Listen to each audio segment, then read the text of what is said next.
ಪ್ರಿಯ ನಿರೀಕ್ಷಕರೇ ನಮಸ್ಕಾರ. ಬೀರ್ಬಲ್ನ ವಿಶೇಷ ಕಾರ್ಯಕ್ರಮಕ್ಕೆ ಆತ್ಮೀಯವಾದ ಸ್ವಾಗತ. ಜಗದೀಪ್ ಧನ್ಕರ್ ಏನು ಮನುಷ್ಯನಪ್ಪ ಇವರು. ಒಂದಾದ್ಮೇಲೆ ಒಂದು ರಹಸ್ಯಗಳು ಹೊರಗೆ ಬರ್ತಾನೇ ಇದೆ. ಸೀರಿಯಸ್ಲಿ ಒಂದು ಮೆಗಾ ಸೀರಿಯಲನ್ನೇ ಮಾಡಿಬಿಡಬಹುದೇನೋ, ಅಷ್ಟೊಂದು ರಹಸ್ಯಗಳಿದೆ, ಷಡ್ಯಂತ್ರಗಳಿದೆ. ನಾವೇ ಮಿನಿಮಮ್ಮು ಒಂದು 10ರಿಂದ 15 ವಿಡಿಯೋಗಳನ್ನು ಮಾಡಿದ್ದೀವೇನೋ ಇವರದ್ದೇ ಬಗ್ಗೆ. ಎಲ್ಲ ಹೇಳು ಮುಗೀತು ಅನ್ನೋವಾಗ ಇನ್ನೊಂದು ಹೊಸ ಕತೆ ತೆರೆದುಕೊಳ್ಳುತ್ತೆ. ಈಗ ಇನ್ನೊಂದು ಕತೆ ತೆರೆದುಕೊಂಡಿದೆ.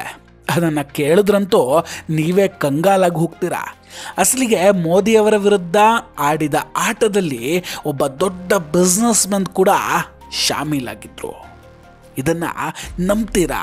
ಮೋದಿಜಿ ಸರ್ಕಾರವನ್ನು ಉರುಳಿಸೋದಕ್ಕೆ ಅಂಬಾನಿ ಕುಟುಂಬದ ಆ ವ್ಯಕ್ತಿ ಕೈ ಜೋಡಿಸಿದ್ಯಾಕೆ? ಮೋದಿಜಿ ಮೇಲೆ ಆ ವ್ಯಕ್ತಿಗೆ ಏನಿದೆ ದ್ವೇಷ? ಎಲ್ಲದ್ರ ಬಗ್ಗೆ ಡೀಟೇಲ್ ಆಗಿ ಹೇಳ್ತಾ ಹೋಗ್ತೀನಿ. ಅದಕ್ಕೂ ಮುನ್ನ ನೀವಿನ್ನೂ ನಮ್ಮ ಬೀರ್ಬಲ್ ಚಾನಲನ್ನು ಸಬ್ಸ್ಕ್ರೈಬ್ ಮಾಡಿಲ್ಲ ಅಂದರೆ ದಯವಿಟ್ಟು ಸಬ್ಸ್ಕ್ರೈಬ್ ಮಾಡಿ ಹಾಗೂ ಬೆಲ್ ಐಕಾನನ್ನು ಕ್ಲಿಕ್ ಮಾಡಿ. ವೀಕ್ಷಕರೇ, ಜಗದೀಪ್ ಧನ್ಕರ್ ಪ್ರಧಾನಿ ನರೇಂದ್ರ ಮೋದಿ ಅವರ ಜೊತೆ ತುಂಬ ದೊಡ್ಡ ಆಟ ಆಡೋದಕ್ಕೆ ಹೊರಟಿದ್ರು. ಎಷ್ಟು ದೊಡ್ಡದು ಅಂದರೆ ಅದರ ಬಗ್ಗೆ ಯಾರೂ ಕೂಡ ಊಹೆನೂ ಮಾಡಿರಲಿಲ್ಲ. ಅದರಲ್ಲೂ ಈಗ ಇನ್ನೊಂದು ಶಾಕು.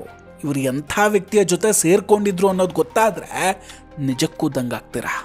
ಜಗದೀಪ್ ಧನ್ಕರ್ ಅವರು ನರೇಂದ್ರ ಮೋದಿ ಅವರನ್ನು ಪ್ರಧಾನಮಂತ್ರಿ ಹುದ್ದೆಯಿಂದ ಕೆಳಗಿಳಿಸೋದಕ್ಕೆ ತುಂಬ ಕಷ್ಟಪಟ್ಟಿದ್ದಾರೆ ಪಾಪ. ಹಾಗೆ ಇನ್ನೊಂದು ಇಂಟ್ರೆಸ್ಟಿಂಗ್ ಏನಂದರೆ, ಧನ್ಕರ್ ಮುಂದಿನ ಪ್ರಧಾನಿಯಾಗಿ ನಿತೀಶ್ ಕುಮಾರ್ ಅವರನ್ನು ಮಾಡಬೇಕು ಅಂತ ಅಂದ್ಕೊಂಡಿದ್ರು. ಇದೆಲ್ಲದರ ನಡುವೆ ಒಂದು ದೊಡ್ಡ ರಹಸ್ಯವೂ ಬಯಲಾಗಿದೆ. ಮೋದಿಜಿಯ ಸರ್ಕಾರವನ್ನು ಉರುಳಿಸೋದಕ್ಕೆ ಅಂಬಾನಿ ಕುಟುಂಬದಿಂದಲೂ ಕೂಡ ಒಬ್ಬರು ಶಾಮೀಲಾಗಿದ್ರು. ಅವರು ಬೇರೆ ಯಾರೂ ಅಲ್ಲ, ಮುಕೇಶ್ ಅಂಬಾನಿ ಅವರ ಸಹೋದರ ಈ ಅನಿಲ್ ಅಂಬಾನಿ. ಎಂಥ ವಿಚಿತ್ರ ನೋಡಿ. ಇವರನ್ನು ಹಾಗೂ ಇವರ ಕುಟುಂಬದವರನ್ನು BJPಯ ಆಪ್ತರು ಅಂತ ಹೇಳಲಾಗುತ್ತೆ. ವಿರೋಧ ಪಕ್ಷಗಳು ಕೂಡ ಹೇಳ್ತಾರೆ ಅಂಬಾನಿ ಕುಟುಂಬಕ್ಕೆ ಮೋದಿಜಿ ಕ್ಲೋಸ್ ಇದ್ದಾರೆ ಅಂತ. ರಾಹುಲ್ ಗಾಂಧಿ ಅಂತೂ ರ್ಯಾಲಿಗಳಲ್ಲಿ ಅಂಬಾನಿ ಹೆಸರಿಲ್ಲದೆ ಭಾಷಣ ಮಾಡದೇ ಇರೋದಿಲ್ಲ.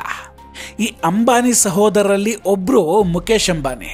ಅವರು ತುಂಬ ಅದ್ಭುತವಾದ ಬಿಸ್ನೆಸ್ ಮೆನ್ನು, ಸಕ್ಸಸ್ಫುಲ್ ಆಗಿದ್ದಾರೆ. ಆದರೆ ಅನಿಲ್ ಅಂಬಾನಿ ಈಗ ಸೋತಿರುವಂತಹ ಬಿಸ್ನೆಸ್ ಮೆನ್ನು. ತಂದೆಯಿಂದ ಅವರಿಗೆ ಸಿಕ್ಕಂತಹ ಎಲ್ಲ ಆಸ್ತಿಯನ್ನು ಮುಳುಗಿಸ್ಕೊಂಡು ಕೂತ್ಬಿಟ್ಟಿದ್ದಾರೆ. ಸ್ಟೇಟ್ ಬ್ಯಾಂಕ್ ಆಫ್ ಇಂಡಿಯಾಗೆ ಮೋಸ ಕೂಡ ಮಾಡಿದ್ದಾರೆ. ಇಂತಹ ಅನಿಲ್ ಅಂಬಾನಿಗೆ ಮೋದಿಯವರ ಮೇಲೆ ಏನು ದ್ವೇಷ? ಅವರನ್ನು ಕೆಳಗಿಳಿಸೋ ಕೆಲಸಕ್ಕೆ ಯಾಕೆ ಕೈ ಹಾಕ್ತಾರೆ? ಇದರ ಹಿಂದೆ ತುಂಬ ರಹಸ್ಯಗಳಿದೆ ವೀಕ್ಷಕರೇ. ಈ ಅನಿಲ್ ಅಂಬಾನಿಗೆ ತುಂಬ ಚೆನ್ನಾಗಿ ಗೊತ್ತಿತ್ತು, ಮೋದಿಜಿ ಹೀಗೆ ಪ್ರಧಾನಿಯಾಗಿ ಮುಂದುವರೆದ್ರೆ ಮುಂದೆ ತಮ್ಮ ಪರಿಸ್ಥಿತಿ ಇನ್ನೂ ಕೆಟ್ಟದಾಗಿರುತ್ತೆ ಬಹಳ ಅಂತ. ಇದೇ ಅನಿಲ್ ಅಂಬಾನಿ ದೇಶವನ್ನೇ ಬಿಟ್ಟು ಸೇಮ್ ವಿಜಯ್ ಮಲ್ಯ ಅವರ ರೀತಿ ಓಡ್ ಹೋಗೋದಕ್ಕೆ ಕೂಡ ಯೋಚನೆ ಮಾಡ್ತಾ ಇದ್ರು ಅಂತಲೂ ಹೇಳ್ತಾರೆ. ಅದೇನೇ ಇರಲಿ, ಈಗ ವಿಷಯಕ್ಕೂ ಬರೋಣ. ಜಗದೀಪ್ ಧನ್ಕರ್ ಅವರ ಬಗ್ಗೆ ಈಗ 2-3 ನ್ಯೂಸ್ಗಳಿದೆ. ಮೊದಲನೇದು, ಜಗದೀಪ್ ಧನ್ಕರ್ ರಾಜೀನಾಮೆ ಕೊಟ್ಟ ನಂತರವೂ ಕೂಡ ಸರ್ಕಾರ ಕೊಟ್ಟಂತಹ ಉಪರಾಷ್ಟ್ರಪತಿ ಭವನದಲ್ಲೇ ಉಳಿದುಕೊಂಡಿದ್ರು ಇಷ್ಟು ದಿನ. ಈಗ ಚುನಾವಣೆ ಆಗೋದಿದೆ. ಇದಾದ ಮೇಲೆ ಹೊಸ ಉಪರಾಷ್ಟ್ರಪತಿಗಳ ಆಯ್ಕೆ ಕೂಡ ತುಂಬ ಬೇಗ ಆಗುತ್ತೆ. ಮ್ಯಾಕ್ಸಿಮಮ್ 1 ವಾರದಲ್ಲಿ ಹೊಸ ಉಪರಾಷ್ಟ್ರಪತಿಗಳು ಕೂಡ ಬರ್ತಾರೆ. ಸೊ ಧನ್ಕರ್ ಅವರು ಆ ಮನೆಯನ್ನು ಈಗ ಖಾಲಿ ಮಾಡಿಕೊಡ್ಬೇಕು. ಸೊ ಅಲ್ಲಿಂದ ಧನ್ಕರ್ ಅವರು ಅಭಯ್ ಚೌಟಾಲ ಅವರ ಫಾರ್ಮ್ ಹೌಸ್ಗೆ ಶಿಫ್ಟ್ ಆಗಿದ್ದಾರೆ ಅನ್ನೋ ಮಾಹಿತಿ ಇದೆ. ಸೊ ಈಗ ಜಗದೀಪ್ ಧನ್ಕರ್ಗೆ ರಾಜಕೀಯವಾಗಿ ಯಾವ ಹುದ್ದೆಯೂ ಕೂಡ ಉಳಿದಿಲ್ಲ. ನೋಡಿ, ಜಗದೀಪ್ ಧನ್ಕರ್ ಅವರನ್ನು ರಾಜ್ಯಪಾಲರು ಮತ್ತು ಉಪರಾಷ್ಟ್ರಪತಿಗಳಾಗಿ ಮಾಡಿ ಕೂರಿಸಿದ್ದು ಮೋದಿಯವರು. ಅಲ್ಪನಿಗೆ ಐಶ್ವರ್ಯ ಬಂದರೆ ಅರ್ಧ ರಾತ್ರಿ ಕೊಡೆ ಹಿಡಿದ್ರು ಅಂದಂಗೆ ಧನ್ಕರ್ ಅಧಿಕಾರಕ್ಕೆ ಬಂದ ಕೂಡಲೇ ತುಂಬ ಬದಲಾಗ್ತಾರೆ. ಡಿಮ್ಯಾಂಡ್ಗಳನ್ನು ಮಾಡೋದಕ್ಕೆ ಶುರು ಮಾಡ್ಕೊಳ್ತಾರೆ. ಯಾವಾಗ ಮೋದಿ ಸರ್ಕಾರ ಅದಕ್ಕೆಲ್ಲ ತಲೆಯನ್ನೇ ಕೆಡಿಸ್ಕೊಳ್ಳೋದಿಲ್ವೋ ಆಗ ಮೋದಿಜಿಯನ್ನು ಕೆಳಗಿಳಿಸೋ ಯೋಚನೆಗೆ ಧನ್ಕರ್ ಬರ್ತಾರೆ. ಕೇಜ್ರಿವಾಲ್ರ ಮುಖಾಂತರ ಈ ಎಲ್ಲ ಪ್ರಯತ್ನಗಳನ್ನು ಮಾಡಿದರು. ಆಗ ಕೇಜ್ರಿವಾಲ್ ಒಬ್ಬ ಬಿಸ್ನೆಸ್ ಮ್ಯಾನ್ ಹಾಗೂ ಒಬ್ಬ ಪೊಲಿಟಿಷಿಯನನ್ನು ಇಟ್ಟುಕೊಂಡು ಈ ಪ್ಲ್ಯಾನ್ ರೆಡಿ ಮಾಡ್ತಾರೆ. ದೊಡ್ಡ ವಿಷಯ ಏನಂದರೆ ಆ 2 ಪ್ಲ್ಯಾನ್ ಕೂಡ ಫೇಲ್ ಆಗುತ್ತೆ. ವಿಪರ್ಯಾಸ ಅಂದರೆ ಮೋದಿಜಿ ಸರ್ಕಾರವನ್ನು ಬೀಳಿಸೋಕೆ ಹೊರಟ ರಾಜಕಾರಣಿ ಹಾಗೂ ಆ ಬಿಸ್ನೆಸ್ ಮ್ಯಾನ್ ಇಬ್ಬರು ಕೂಡ ನೆಲಕಚ್ಚಿದ್ದಾರೆ. ವೀಕ್ಷಕರೇ, ಅನಿಲ್ ಅಂಬಾನಿ ಒಂದು ಕಾಲದಲ್ಲಿ ಚಂದ್ರಬಾಬು ನಾಯ್ಡು ಅವರಿಗೆ ತುಂಬ ಹತ್ತಿರವಾಗಿದ್ದವರು. ಮೋದಿಯವರ ಜೊತೆ ಕೂಡ ಚೆನ್ನಾಗಿಯೇ ಇದ್ದರು. ದುರಂತ ಅಂದರೆ ಇವರ ಸಹೋದರ ಬೆಳೀತಾ ಹೋದರೆ ಇವರು ಮಾತ್ರ ಎಲ್ಲವನ್ನ ಕಳ್ಕೊತಾ ಬಂದರು. ಅರೆಸ್ಟ್ ಆಗುವ ಹಂತಕ್ಕೂ ತಲುಪಿದ್ರು. ಈ ವಿಷಯ ನೋಡಿ ನೋಡಿ ಅನಿಲ್ ಅಂಬಾನಿ ಒಂದು ಚಕ್ರವ್ಯೂಹವನ್ನು ರೆಡಿ ಮಾಡ್ತಾರೆ. ಮೋದಿಜಿಯನ್ನು ಕೆಳಗಿಳಿಸೋದಕ್ಕೆ ತುಂಬ ಶಕ್ತಿಗಳು ಅಲ್ಲಿ ಕೆಲಸ ಮಾಡ್ತವೆ. ಭಾರತ ಬಿಡಿ, ಅಮೇರಿಕ ಕೂಡ ಮೋದಿಯವರ ಸರ್ಕಾರವನ್ನು ಬೀಳ್ಸೋಕೆ ತುಂಬ ಕಸರತ್ತು ನಡೆಸ್ತಾ ಇದೆ. ಇದ್ರ ಬಗ್ಗೆ ಒಂದು ವಿಡಿಯೋ ಕೂಡ ನಾವು ಮಾಡಿದ್ದೇವೆ. ಇದು ಮೋದಿಯವರು ಅಧಿಕಾರಕ್ಕೆ ಬಂದಾಗ್ಲಿಂದಲೂ ಕೂಡ ಶುರುವಾಗಿರುವಂತಹ ಷಡ್ಯಂತ್ರ ಹಾಗೂ ಪಿತೂರಿ. ವಿರೋಧ ಪಕ್ಷಗಳು ಡೇ ಒನ್ನಿಂದಲೇ ಮೋದಿಯವರ ಸರ್ಕಾರ ಬೀಳಿಸೋದಕ್ಕೆ ತುಂಬ ಟ್ರೈ ಮಾಡ್ತು. ಚಂದ್ರಬಾಬು ನಾಯ್ಡು ಹಾಗೂ ನಿತೀಶ್ ಕುಮಾರ್ಗೆ ಓಪನ್ ಆಗಿ ಆಫರನ್ನು ಕೂಡ ಕೊಟ್ಟಿದ್ದರು. ನಿತೀಶ್ ಕುಮಾರ್ಗೆ ಪ್ರಧಾನಮಂತ್ರಿ ಮಾಡ್ತೀವಿ ಅಂತಲೂ ಆಮಿಷ ಒಡ್ಡಿದ್ರು. ಆದರೆ ನಿತೀಶ್ ಕುಮಾರ್ ಹಾಗೂ ಚಂದ್ರಬಾಬು ನಾಯ್ಡು ಅವರು ಆ ಬಲೆಗೆ ಬೀಳಲಿಲ್ಲ. ಆದರೆ ಜಗದೀಪ್ ಧನ್ಕರ್ ನಿಧಾನವಾಗಿ ವಿರೋಧ ಪಕ್ಷಗಳ ಬಲೆಗೆ ಬೀಳ್ತಾರೆ. ಕೇಂದ್ರದ ಮಂತ್ರಿಗಳ ವಿರುದ್ಧವೇ ರಾಜ್ಯಸಭೆಯಲ್ಲಿ ಮಾತಾಡೋದಕ್ಕೆ ಶುರು ಮಾಡ್ತಾರೆ. ಇದೆಲ್ಲ ತೆರೆಮರೆಯಲ್ಲಿ ನಡೀತಾ ಇರಬೇಕಾದ್ರೇ ಧನ್ಕರ್ ಅವರು ರಾಜೀನಾಮೆಯನ್ನು ಕೊಟ್ಟು ಬಿಡ್ತಾರೆ. ಆಗಲೂ ಹೇಳಿದ್ವಿ, ಇದನ್ನು ಅವರೇ ಕೊಟ್ಟಿದ್ದಲ್ಲ, ಮೋದಿಜಿಯೇ ಕೊಡಿಸಿದ್ದು ಅಂತ. ಈಗ ನೋಡಿ, ಧನ್ಕರ್ ಅವರು ಅಭಯ್ ಚೌಟಾಲಾ ಅವರ ಫಾರ್ಮ್ ಹೌಸ್ಗೆ ಶಿಫ್ಟ್ ಆಗಿದ್ದಾರೆ. ಈಗೇನಾದರೂ ಹೇಳಿಕೆ ಬರಬಹುದು. ನಿಜವಾಗ್ಲೂ ಧನ್ಕರ್ ಅವರು ಎಷ್ಟು ಮುಟ್ಟಾಳ್ರು ನೋಡಿ. ಅವರು ಸ್ವಲ್ಪ ಆದರೂ ಯೋಚನೆ ಮಾಡಬೇಕಿತ್ತು. ಮೋದಿ ಅವರನ್ನು 2002ರಿಂದ ನಿರಂತರವಾಗಿ ಕೆಳಗಿಳಿಸೋದಕ್ಕೆ ಪ್ರಯತ್ನಗಳು ಆಗ್ತಾನೆ ಬಂದಿದೆ.